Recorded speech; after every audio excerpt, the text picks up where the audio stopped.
Cleo, may bato! May bato? Itong nakasulat sa phone calendar ko. Di ba ang kasunod nito, June? Did you just... Ganon? Pagod ka na sa akin? Wag. Hindi mo pa nga ako nagugustuhan eh. I told you I like you, Shaira. Ano? Gusto mo ako? Gusto ko ni Cleo?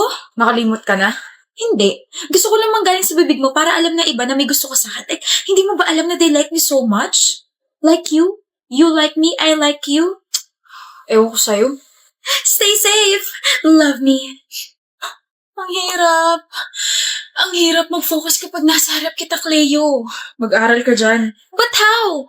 How the Carabao de ba to 10? Stop talking to me and just read your notes. Mas kaya pa kitang intindihin at basahin kaysa sa mga pinag-aaralan ko eh. Castillo Rodriguez. Shaira Castillo Rodriguez. Uy, bagay. Ako sa'yo. Wala ka talagang pag-asa. Pero sa'yo meron, di ba? Wala kung hindi ka mag-aaral na mabuti. Did you know that the cells are the basic unit of life? Shocks. Life-changing.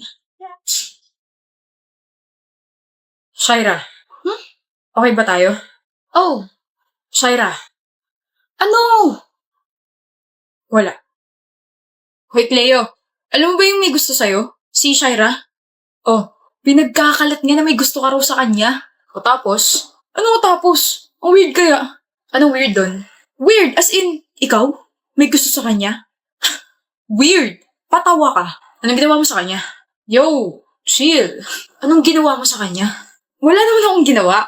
May sinabi lang ako. Then ano sinabi mo sa kanya? Katakot naman to. Sabi ko, never mo siyang magugustuhan kasi siya si Shaira. Messing with her means you're messing with me, pre. Alam yun ang lahat. Shaira. Kanina ka pa Shaira ng Shaira, Cleo. Ano ba yun? I'm sorry.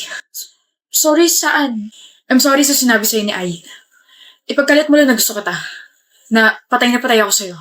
Wala akong pakialam. Kasi, yun naman yung totoo eh. Just don't listen to anyone na nagsasabing hindi kita magugustuhan kasi ikaw si Shaira. Okay? Ha? Chappy ka, Cleo. Di ba kinausap ka ni Ayin kanina? Huy! Hindi pa kami nag-uusap ngayong araw. Bakit? Salas ka? Ha? Joke time lang naman yun, pre. Di ko naman na-expect na sasapakin mo ko. Sinapak ka ni Cleo? Oo, deserve.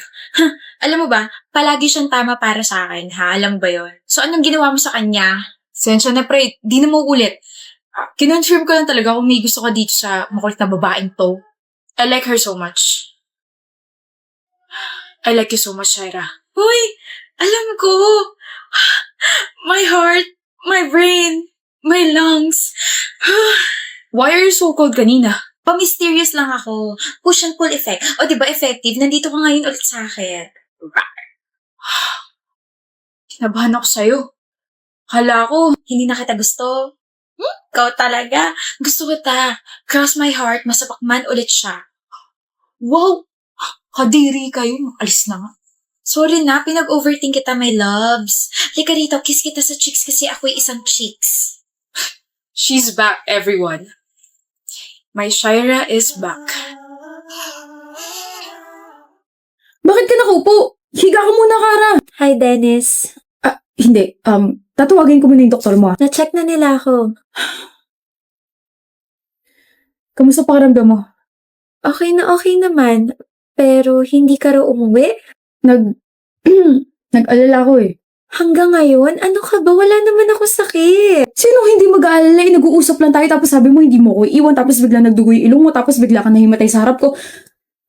Siyempre, unang iisipin ko may sakit ka. Dennis, stress lang ako tsaka puya tapos dumagdag pa daw yung init ng panahon. Pero wala talaga akong sakit. I'm so sorry if nag-alala ka. Okay. Kalmado na ako. Nga pala, I tried to call your parents kasi nagpatulong ako sa school for that. Kaso, Walang sumagot ng tawag, right? Yeah. My parents are separated and both of them are busy sa mga kanya-kanya nilang families. I think nakalimutan nila na yung unika iha nila is buhay pa. I mean, nagbibigay naman sila ng allowance pero yun na yun. Kaya naman I have so much love to give. Gusto mo ba? Pwede ba? Pwede na ba? Kung nasa stress ka, ask for my help. If hindi ka makatulog sa gabi, call me. If you wanna talk to someone, nandito ako. And I'm so sorry for being harsh. I'm glad you're now opening yourself to me. Thank you, Dennis. Hindi. Thank you, Kara, for breaking my walls. Hello, Kara? Sabi mo kapag stress ako, hingi lang ako ng tulong sa'yo, di ba? Nasa ka? Ang bilis mo naman. Hinahawakan ko lang yung kamay mo kasi stress ka. Baka kasi lowbat ka pa rin eh. Di ba sabi mo na lowbat first sight ka sa akin? Ano problema? Sabay-sabay lang yung projects, yung assignments, and sa family. Gusto mo pag-usapan? Hindi na okay na to. Charge na ako gamit yung kamay mo. Si Momain? Bulaga! May luga. Simula na naging komportable ka sa akin, lumalabas na yung tunay mong ugali. Hindi ba pwedeng gusto na kita kaya ganito ako sa'yo? Ako na yata yung nabulaga. Halika na nga, tinakit sa bahay niyo. And we're here.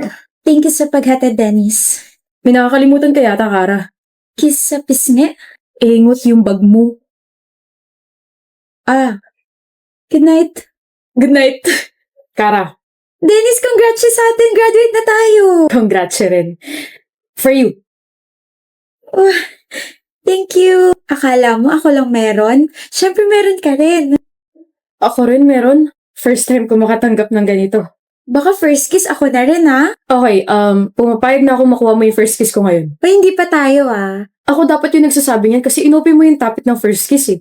Hindi pa tayo, Kara. Hindi pa nga kita sinasagot eh. Wisit ka. Nakausap ko na yung parents ko. Really? Yes, ginawa ko yung sinadjust mo sa akin.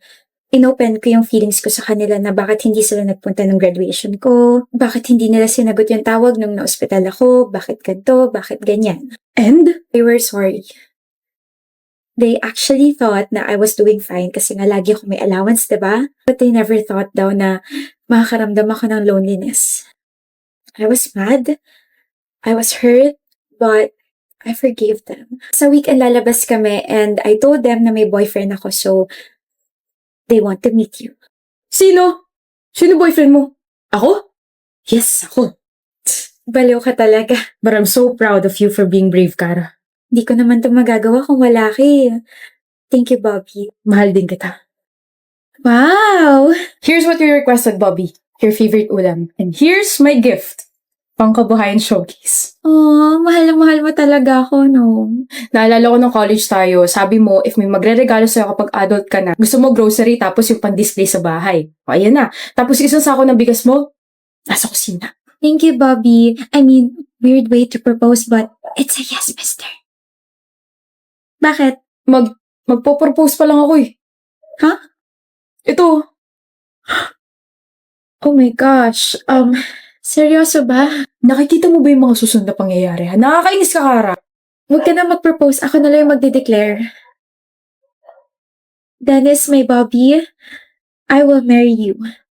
I am marrying you. I love you so much. Mas mahal din kita. Ano ba napakinggan mo? Bagong kanta ni Georgie. Oh? Anong title? Glimpse of Us. Oh, pakinggan ko nga. Huwag, Ino! Bakit? Papakinggan ko lang eh. Title pa lang, mukhang maganda na.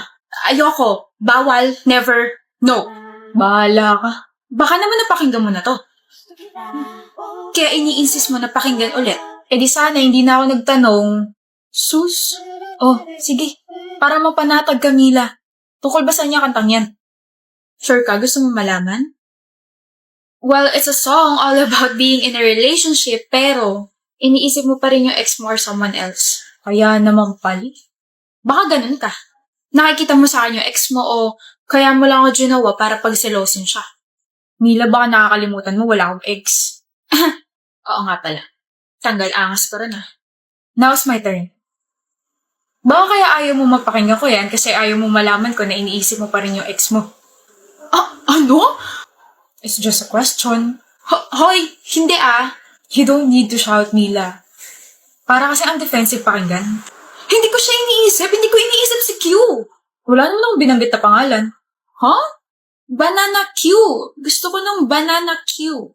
Q pala, ah. Hindi lang ikaw ang dapat tupakan, babe. Ako, si Ino, ay nagtatampo na sa'yo.